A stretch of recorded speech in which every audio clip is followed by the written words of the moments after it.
Guys, andito tayo ngayon sa Davao City area na kung saan meron nga pala ditong ongoing project na tulay. Ito nga pala ang tinatawag na Calyawa Bridge at Banaraw Bridge na magtatawid papunta sa iba't ibang lugar dito sa Davao City.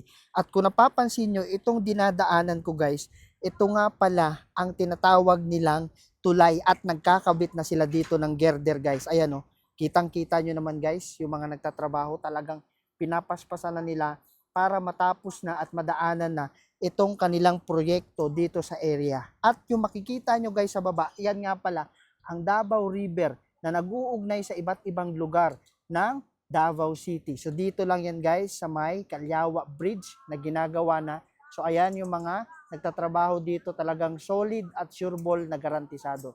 So ano pang hinihintay mo? Basta Davao City na nga na proyekto guys, talagang bawal ang ghost project. Let's go. Guys, dito sa Davao City, kitang-kita mo naman guys na bawal talaga ang ghost project. Kaya naman, pakita ko sa inyo kung paano nila tinatrabaho yung kanilang mga proyekto dito sa may Davao City. Let's go guys. Ayan o. Ayan o. Kitang-kita mo naman guys o. Sureball o, naka-harness pa talaga sila o. Talagang hindi basta-basta ang kanilang trabaho dito. Diyan nyo makita guys kung gaano katindi at kung paano sila trumabaho dito sa Davao City. Solid talaga guys oh. Tingnan mo naman oh, kung paano nila ginagawa ang kanilang proyekto. Talagang sureball, garantisado na dito sa Davao City, bawal ang mga ghost project. Let's go. Ayan kung gaano ka-solid guys yung tulay na yan oh.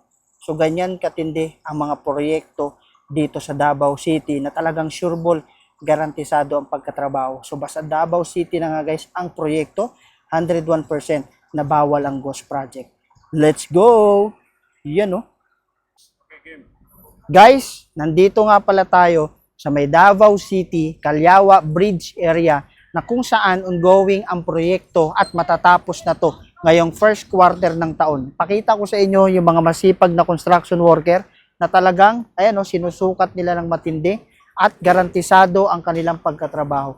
Kitang-kita nyo naman guys kung gaano ka-solid ang kanilang proyekto.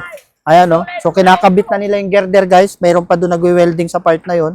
Mayroon pa nga nag-ala Spider-Man dito sa may kanilang proyekto. So ganyan katindi guys. Ganyan kaseryoso ang mga trabahante ng Davao City na talagang bawal ang ghost project at bawal dito ang hocus-pocus at face-by-face na trabaho. Dahil dito sa Davao City, talagang sureball, solid na proyekto. So ano pang hinihintay mo? Let's go!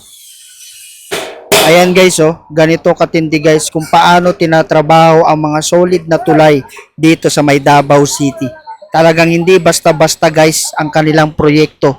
Dahil dito sa Davao City guys, talagang garantisado na pagkatrabaho. Ayan oh, yan yung girder guys ang tulay. Kitang-kita naman guys oh. Tapos nandoon guys yung mga nag-ala Spider-Man oh. Tingnan mo oh. Ayan o. Yan o. Solid.